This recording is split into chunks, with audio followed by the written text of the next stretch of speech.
Hi, this is your coach JDP, and you are excellent.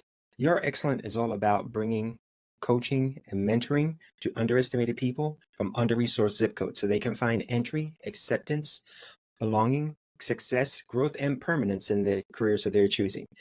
You are excellent strives to demystify coaching and mentoring so that you can take advantage of this knowledge and leverage those resources to your success, whether that be in life or in business. Today, I am psyched to be talking to somebody who I asked to be on, and he was like, "Yeah, man, of course." Myron Isaiah Bryant, who is the founder, but besides a bunch of amazing things that he's doing of C3 Community, and I'm having him get into that. So first and foremost, Myron, welcome to Your Excellent. Thank you, JDP, man. I can't be more excited to be here. When you asked, it was an immediate yes, because I know your podcast, I know your values. I was like, why would I not go there? And it's going to be a fun time. Oh man, thank you so much for being here today. So, Your Excellent is all about bringing different people and Yep. to on air to provide access to, Yeah. specifically for underestimated people from under-resourced zip codes. 'Cause, these are typically personas that we don't necessarily have access to. I know when I was coming up, I did. Yep. So, Yep. Myron, tell us a little bit about yourself. Yeah. So hello, everyone. My name is Myron Isaiah Bryant. I tell people I'm a native Texan, born in the Dallas area, raised there till I was 13, moved to Orlando, Florida.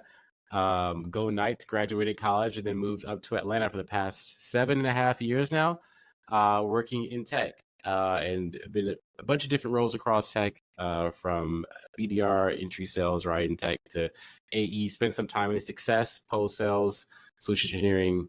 Joined as an AE again, and then made a big aha moment that as much as I was enjoying closing deals, I was enjoying helping others close deals and be their best selves and the best be, who they could be at their best.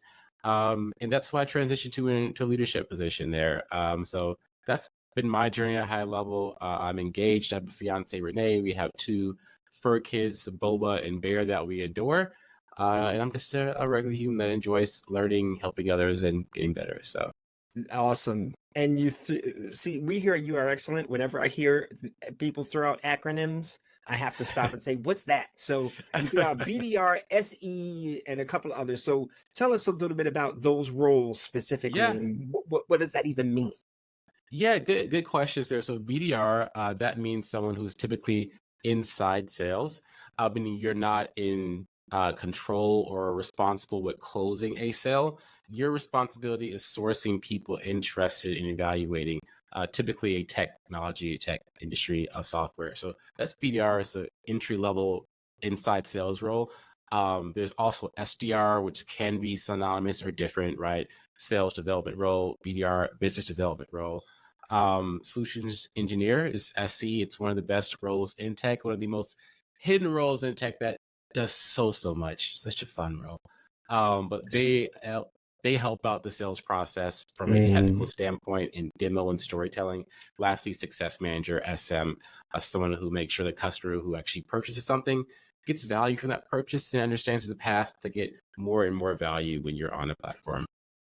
yeah, I was in a success role. We were at the same Yeah. company, as a matter of fact. So, and Yep. our paths definitely crossed, maybe in Yep. the hallway, like, "Yeah, yo, all right." All right. I remember meeting JD. I heard of JDP before I saw JDP. JD, this is the reason why I said yes to the podcast. Your brand is amazing, dude. The impact you make on people. So Thank yes. you, thank you. And so I'm jumping ahead in the questions. You Yeah. mentioned brand, right? Yep. And you said, "Hey, JDP, your brand preceded you."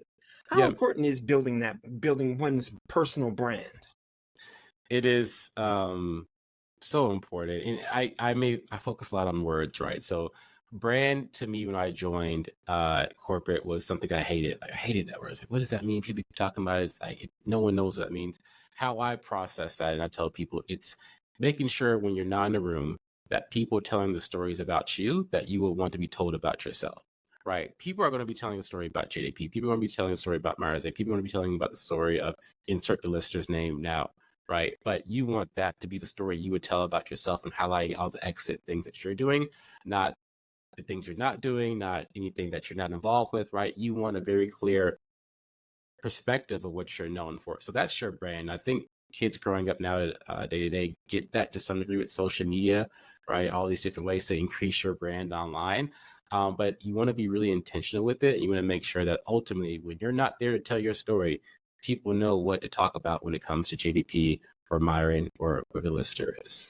Yeah, I had the distinct pleasure of growing up before the internet. So, It is a pleasure, right? it was an honor, sir.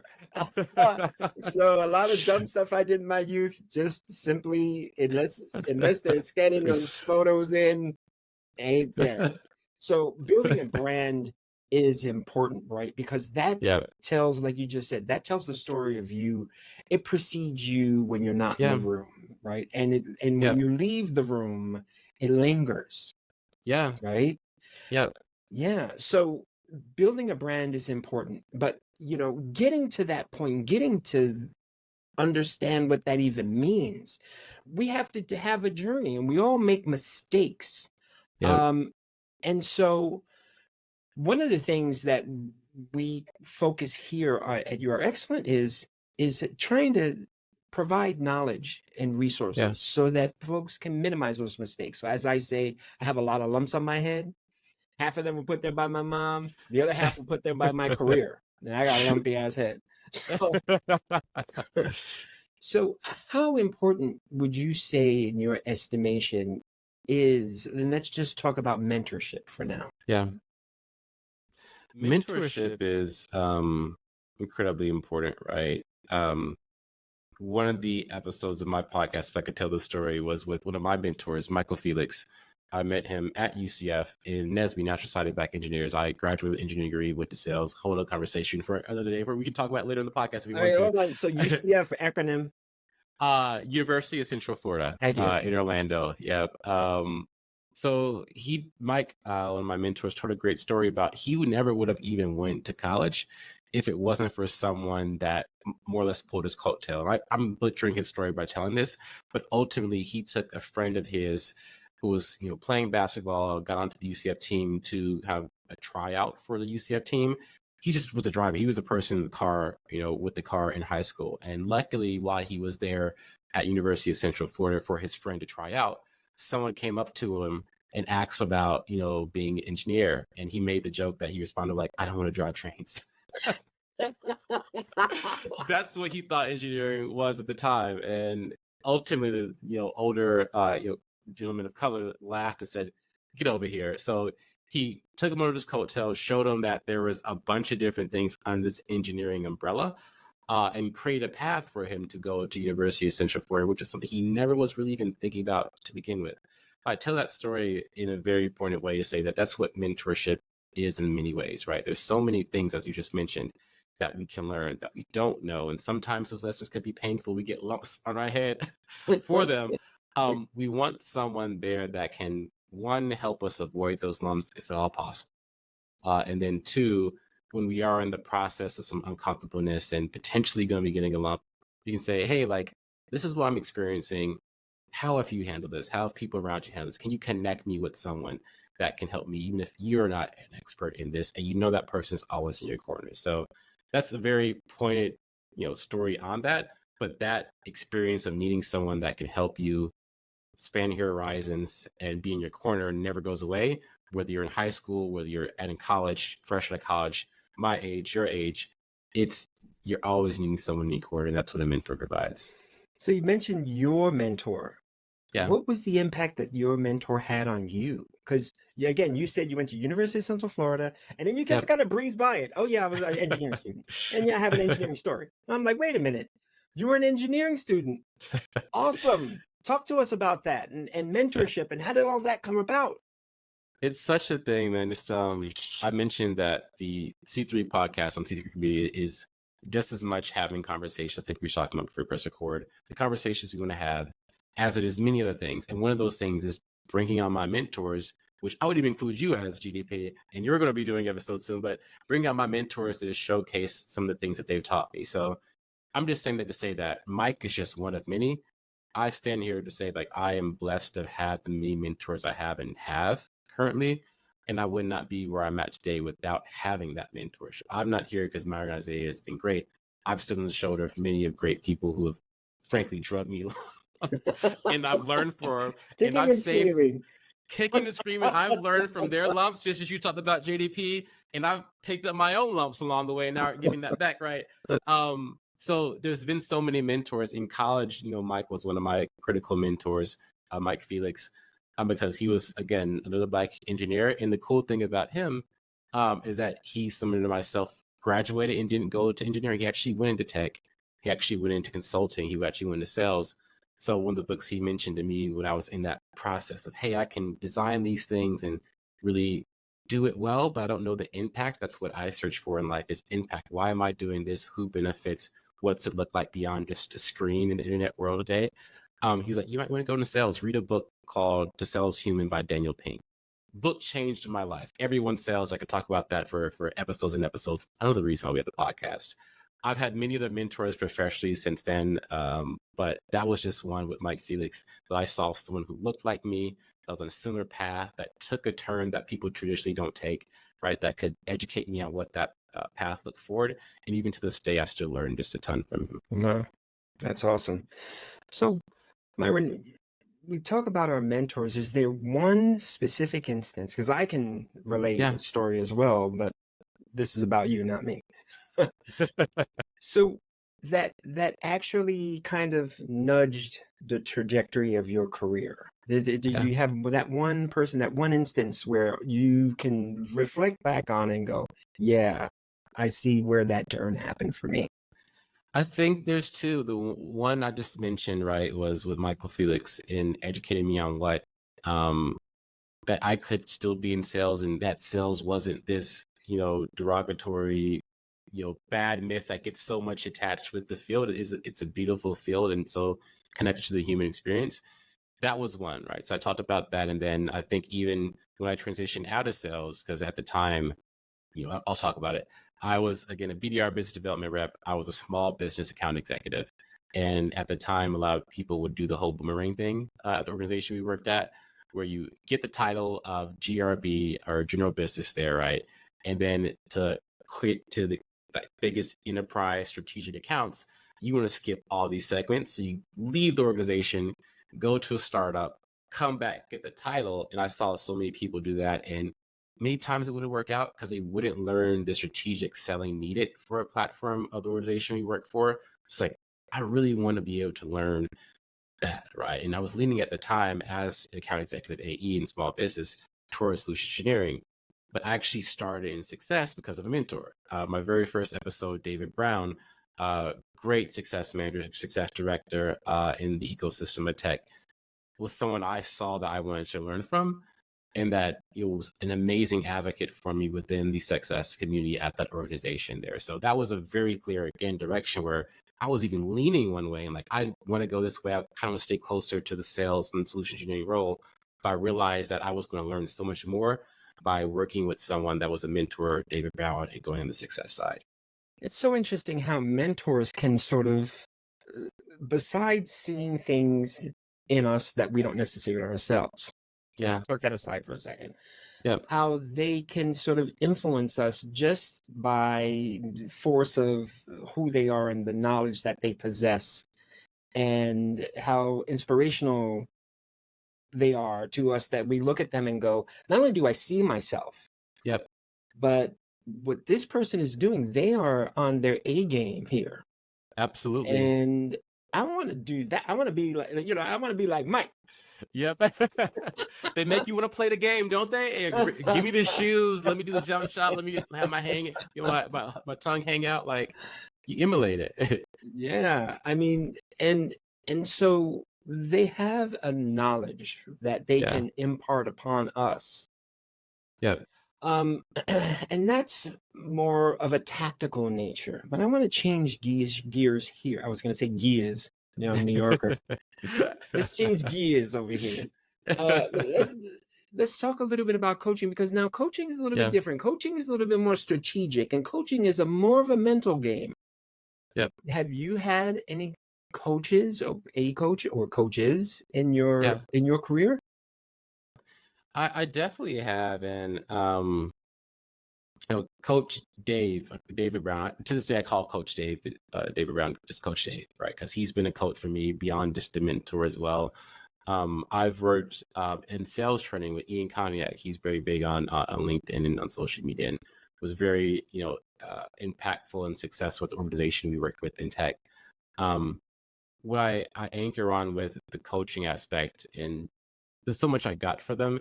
It's just being ready to be coached is what I tell people. You have to be coachable to seek out a coach. And you have to be in a position where you want to improve, right? Coaching is very much I want to get better and I need someone to help me get better. And I think the first part is having people look at you and realize this person is moving in a direction in which they're improving. And amazingly, you almost find coaches if you're doing that so actively. They almost come to you. You're still having to act sometimes, right? But they almost come to you. But coaching has been amazing for me, not just with Coach Dave, but Ian Cognac, where I was most recent coach I work with. Even right now, as a new sales leader, I work with a coach, Lane Brody, who does amazing work with me. All of them have been impactful to make sure that, just as you mentioned, we're moving forward.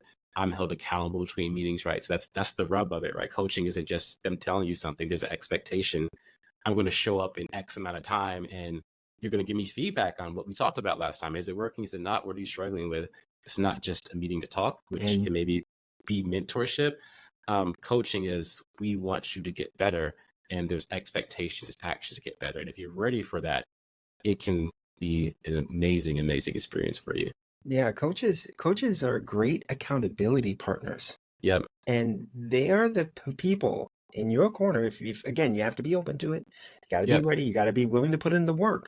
Yep. But in the end, they're people in your corner that are challenging you to be better, Yeah. right?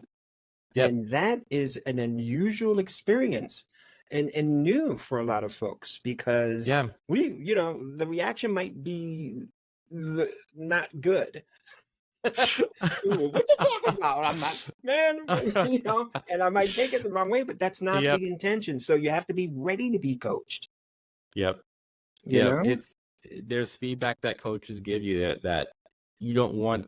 You have to chew on for a bit, as they say, right? You can't. Mm, When you hear it, it's like, I don't know if I received that or if I agree with that. I'm almost a little bit offended, but you kind of take a night or two to think about it. You're like, thank you. It was hard. It was mm, uncomfortable, but I'm coachable. I'm ready to get better. And because I'm ready to get better, I can deal with yeah, the discomfort of it. And I appreciate you for bringing that up and helping me get better yeah. through that discomfort. Because that's one aspect that I find when I coach underestimated people Yep. is that being open to coaching, Yep. trusting the coach's process, because every coach is Yep. different. Every coach is going to have a different process, but building that relationship of trust um, to be able to open up yourself to Yeah. someone that, quite frankly, in the beginning, you don't know, Yeah. and let them take a glimpse of what's happening up here Yep. in your brain. I mean, that takes a lot of trust. And for underestimated folks, Yep. that's goes counter to what we've been trained to do, right? Sit down, shut Yeah. up, do the work, keep your head down, focus, make Yep. stuff happen, and you will eventually be successful. Oh, you're Yep. sad? Okay, stop it. You want to be sad, is what you're told. Just stop it. Yeah, Yeah. yeah. So, but that's the grind, and when you Yeah. move up and you're looking to elevate your game, elevate Yep. your career, vulnerability is a key. I'm not saying it's a key skill. Yeah. Absolutely. Yeah. Absolutely. I mean, I'm not trying to wax here anyway else. I'm just saying that um, it's the oftentimes untalked about aspect of Yeah. mentoring and coaching is letting someone in and opening yourself to be vulnerable Yeah. and recognizing that that's not necessarily a bad thing. Matter of fact, it might be the best thing that ever happened to you. It's it goes back to what we were kind of starting about, is opening up yourself to be coachable, Mhm. right? Coaching is a vulnerable thing because you're there to improve. And by virtue of you saying you're there to improve, you're also admitting that there's areas in which you need to. That's True. vulnerability. It's Hey, I true. have a weakness here. I think I'm good here, but this is where I think I'm weak. And that process of saying, I think I'm weak here, but I want to work on it. But it is definitely something that I'm being vulnerable about. Um, is something that is adjustments, right? Especially from being from a background in which you don't have representation and you're just told to do the thing and just hunker down and do it. Just hunker down and do it. Um, there's almost a self-awareness of that as well, which I think is so key. And that's what coach can bring as well. So we've talked about coaching, we've talked about vulnerability, we've talked about trust. One of the threads that my clients, my mentees and coachees, and there's a truckload of them, is a theme that I'm just kind of wondering. Let's just talk about this a little bit, and I'd love to get your Yeah, perspective on it. of Number course. one is worthiness of being in the room, right? Let's just be Yeah. real here. Yeah. Sometimes we walk into spaces that weren't necessarily designed with us in mind. Yeah. And now we have to navigate these oftentimes tribal spaces, Yeah. right? So, which makes our little birds in our head, our little voices, meaning they're little birds, Yeah. begin chirping away, and there's a cascade of self-doubt that begins to take hold. Like, what am I doing here? Do I really belong? And especially when you're the only. Yep. So let's get real here. I We mean, talk about it. you're in tech. You're Yep. you know what I'm talking about. How is it then that we stand in our authority and our worth? Yeah. There's two things that come to mind there. One I'll take from a friend of mine on a recent episode, and he says that it's essentially that you have to know people knew who they were inviting. Right. They knew it was the invitation was going to JDP or Myron or insert your name here, right? They knew they were inviting you. So someone else believed in you, right? And they went through the action to make sure you got the invite to accept the role and perform. So you may be lacking in that belief. That's okay because we all experience that. Maybe what we're talking about is imposter syndrome to some degree of what people call it in corporate, right? Yeah. Of I don't know if I deserve or am comfortable in this room, but if you got the job, if you got the invitation, someone sent that for a reason. And that's the Indeed. next part of it is finding out why you were invited, why you got the opportunity, why you're there. And um, just as much as maybe connecting that to our brand, right? Making that a part of your brand. That's an opportunity for you to say, hey, someone took a chance on me. My role is to deliver X, Y, and Z. I have the opportunity to do something really amazing and I may need help. I need to be vulnerable about the areas I'm weak on this and work with the coach, IGDP, to do that really well, to make sure I really can deliver on that. But I have an opportunity here and it's uncomfortable. It may not see many people who look like me. I may have that imposter syndrome, but they know who they invited and there's opportunity and I can do it, especially if I have support, right? Yeah, so these are key strategies, right? And this is something that a coach can help with Yep. and a mentor, but coaches more specifically, because they're Yep. trained to kind of look at these things. Yep. Is, as you said, is take a step back and look at the fact that you were invited to the room. Yep. It's like that, like that song from Hamilton, "Take My Shot." Right? Take my shot.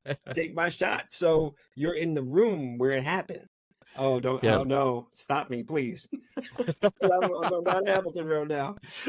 But and now you're there, recognizing, owning that you're there, Yeah. sort of quelling your mind, uh, the fact that okay, I'm here.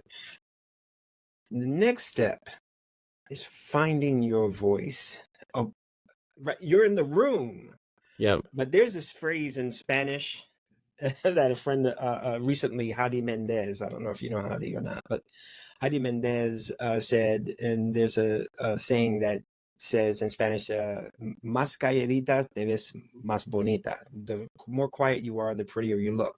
And she's like, "That's But BS." She's like, "I think of it, the quieter you are, the uglier you look. Más calladita, lo más feita." And she's like, I'm in the room. I'm gonna, if I got something to say, I'm gonna say it. I want to be yeah, heard. I'm gonna find my voice. yep, I'm going to contribute in a positive yep, way. I don't know where I was going with this, but anyway, so when we're in the room, finding our voice is and being able to confidently express our thoughts yep, is key. And sometimes that might seem like a leap for some of us. yeah, yeah.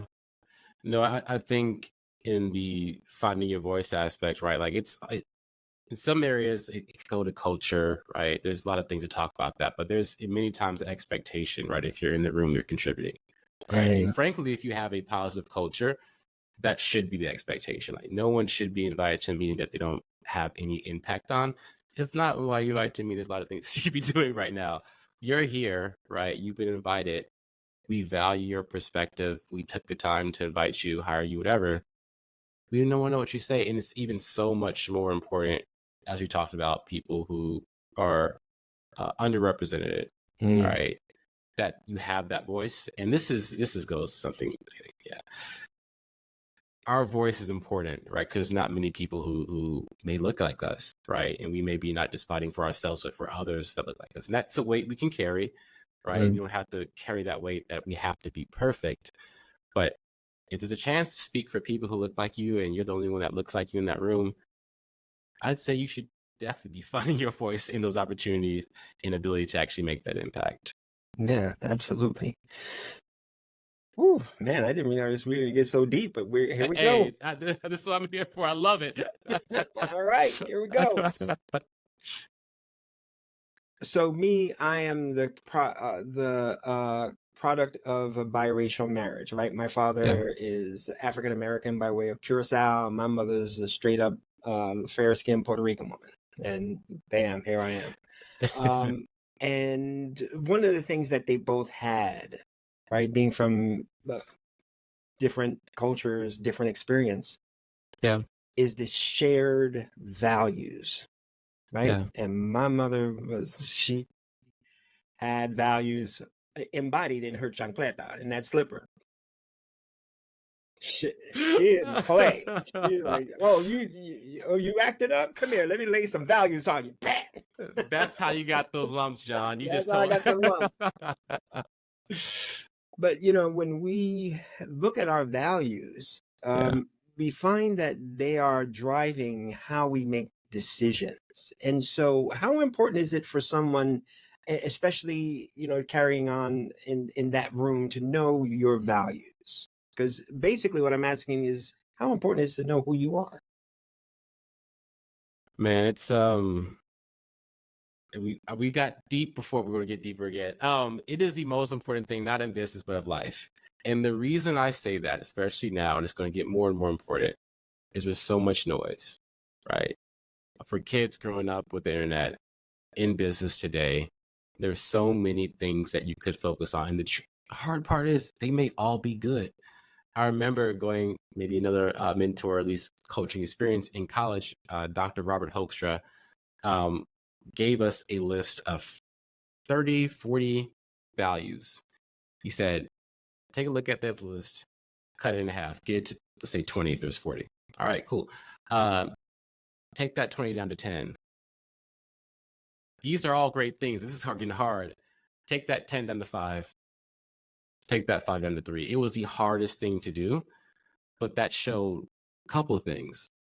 One, you're going to have to be making hard decisions on good values that may not be your priority. That's the first lesson.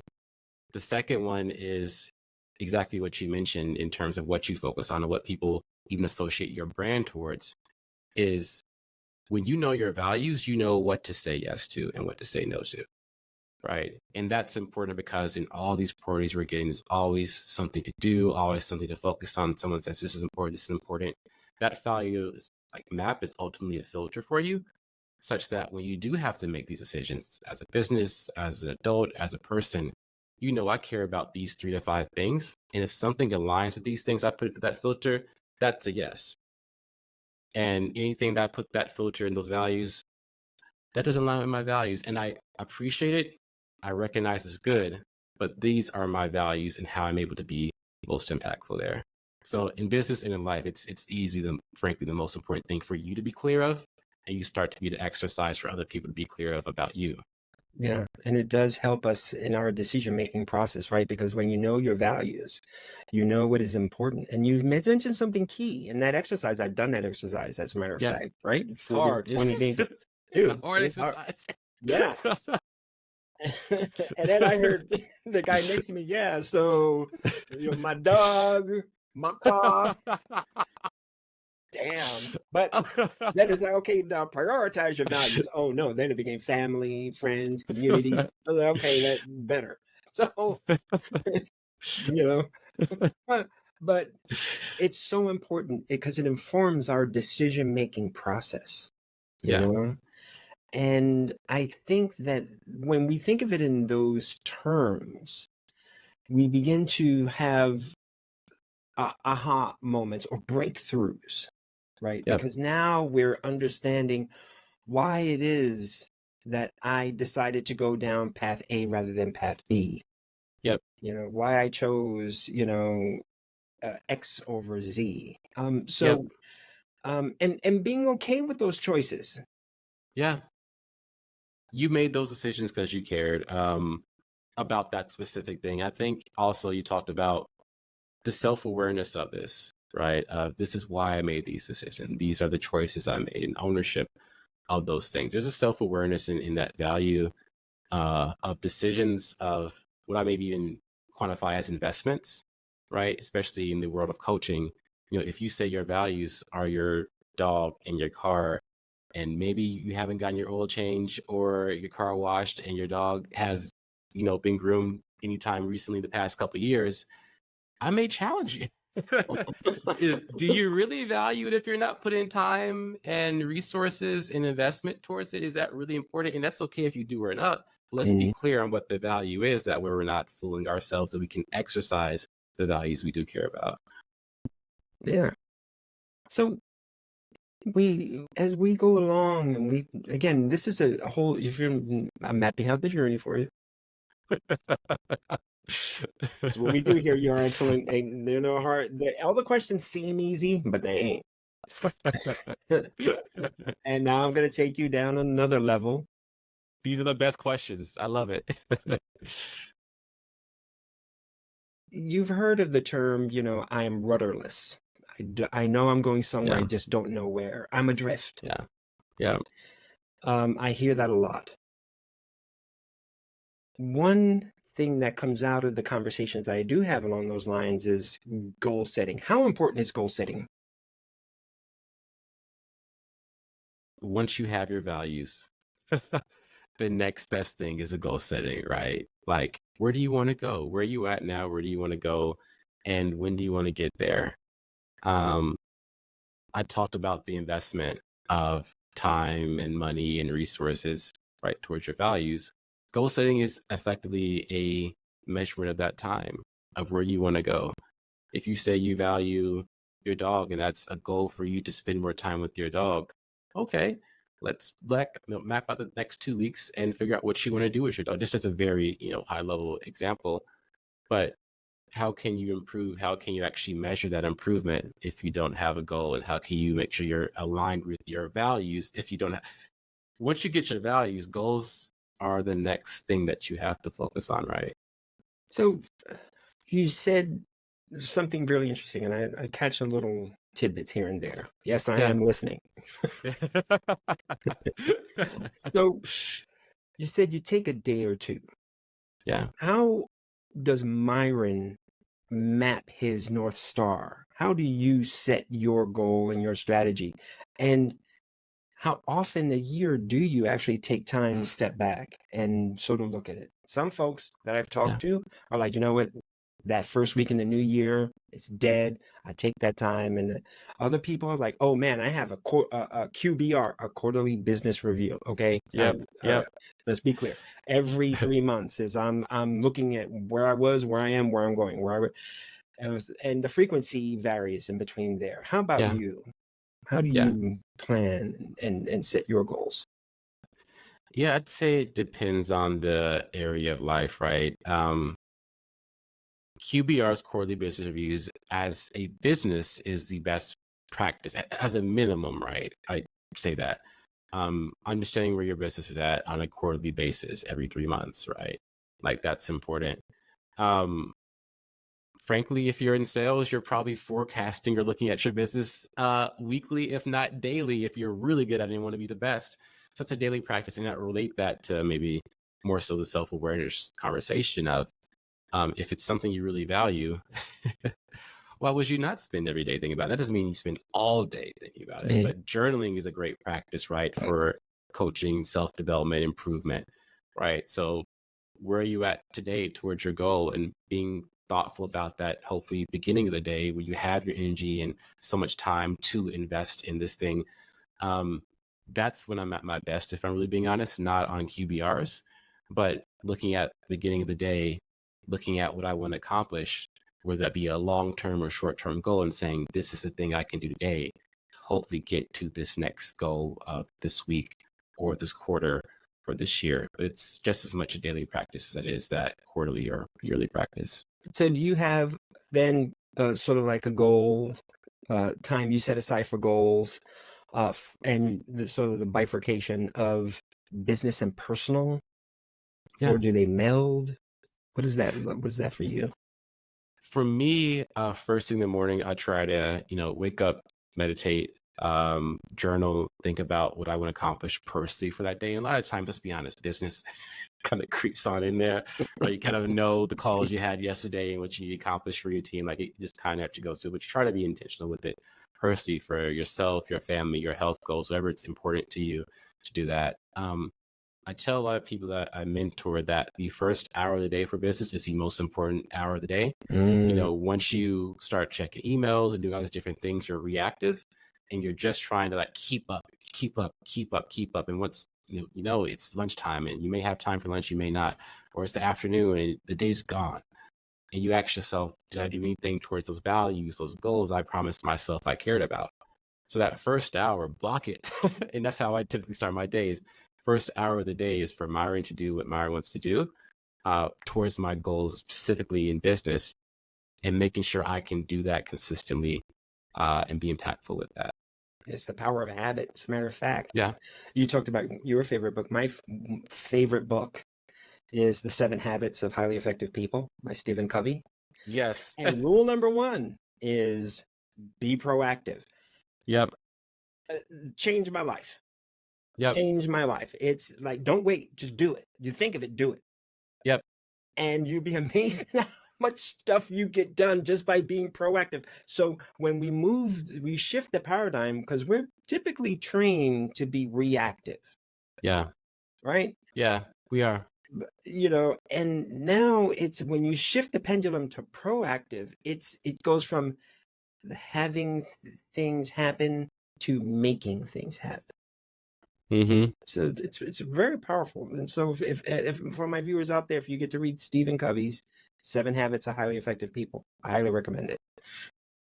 Myron, how you doing? I'm doing great, JDP. How you doing? All right. Was this what you expected? This was what I expected and more.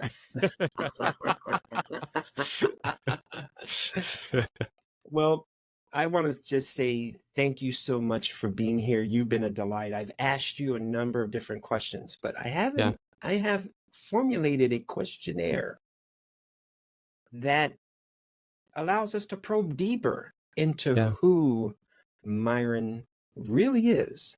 Are you up to take the get to know, and this is either going to be a mentor, a coach, or an executive, because you're the trifecta, you're the triple threat questionnaire. How could I say no to that? Let's go for it. All right, here we go. Here we go with the get to know a mentor, coach, executive question. I haven't quite figured out which way I'm going to land that one yet, but here it is. Okay. Question number 1. Favorite sport? Oof, these are hard questions, dude. You just come out I swinging haven't like even that, man. started yet. I mean, you just come out. I mean, I played soccer and basketball growing up, and to the point about again, different cultures. Like, yeah, soccer is international. I think basketball's getting there to be international, but soccer's. Yeah, basketball's getting much better for us Knicks fans, by the way. God bless y'all, and you still identify as a Knicks fan. You've been through there's some lumps. Don't even get me started. But last night was anyway was a great game. I'll just leave it there. Yep. So what's your answer? I'll lean towards basketball, barely, but going to a soccer game is a special thing. Oh, hey, I coach Special soccer. thing. My girls. I'm a girl dad, by the way. I have 3 girls. All grown, but all played soccer, and I was that dad. I was that coach dad. And at the time when I started with my oldest one, I didn't even know what I was doing. By the time I ended with my youngest one, oh man, I could have coached Real Madrid. Did you have the Nike fit, the suit, just walking up and down the sideline? Just call me Fabio Santana, boy. I was. Oh man, I had Missy calling me, Coach the Bomb.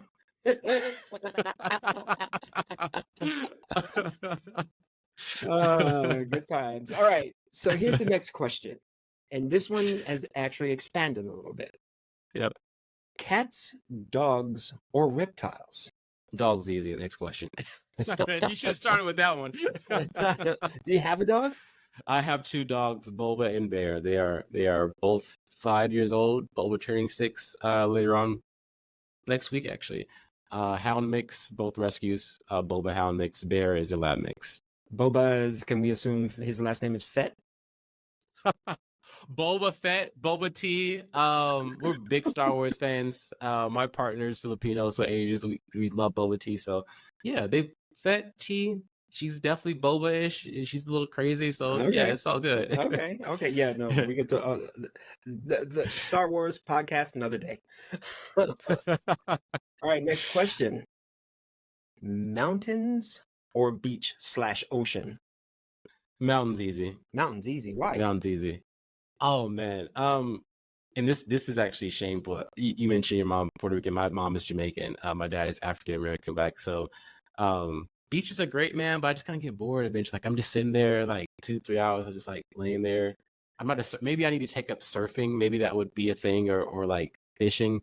But mountains and hiking, like it's something to do. Like I can walk and just be active, talking to friends all day. But when I imagine a beach, I'm just laying there, and after an hour, I'm like, I'm ready to go. Oh, okay. Respect. I got you. Okay. Yeah. Yeah. No, for me, beach. That's I respect that. It's this the ocean, and anyway, it has an allure. Okay. So now the next question has caused some controversy, some confusion, some concern. And so I will preface it by saying, regardless of genre, medium, region, oh no. favorite artist. Can I pick 2? You take 3? whatever you want. Just favorite, like There can only be like the Highlander. There can only be one. I'm gonna say this is a fun fact about me too. Outkast would be my favorite artist. I know it's a cheat because it's a group. I'll even put Andre 3000 at the top for that. I'm a huge Outkast fan, especially living here in Atlanta. I collect their plaques when they get the RAAs. Like a lot of people get those plaques, you get an award, and sometimes people pawn them or give them off. So I have one of my most prized possessions is Gemini, my favorite album from them. Their plaque that they got for Going Diamond. I could have got Atlanteans, ATLians, barely missed it. I'm on eBay like once a week just trying to figure out who's trying to sell an Outkast plaque. That's awesome. Okay, and finally, again, if this is probably the toughest question of them all. Buckle up, because here it goes. Favorite food or cuisine? I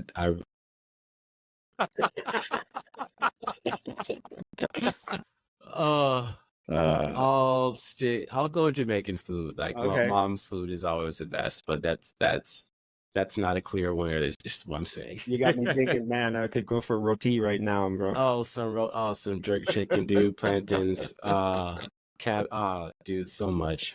Myron, this has been a thrill. I feel we know you much better now.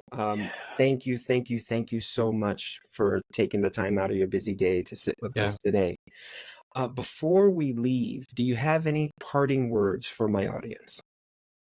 Yeah, I would just say thank you for tuning in for the episode, for engaging with the content. Keep doing that. As we talked about, just improving, right? That's something I'm very passionate about, improving in business and in life. I know we talked about just different roles from the career perspective. I talk about everything from even mental health, right? Physical health, right? Those are all things. So anyone who loves to improve is someone that I consider a close friend.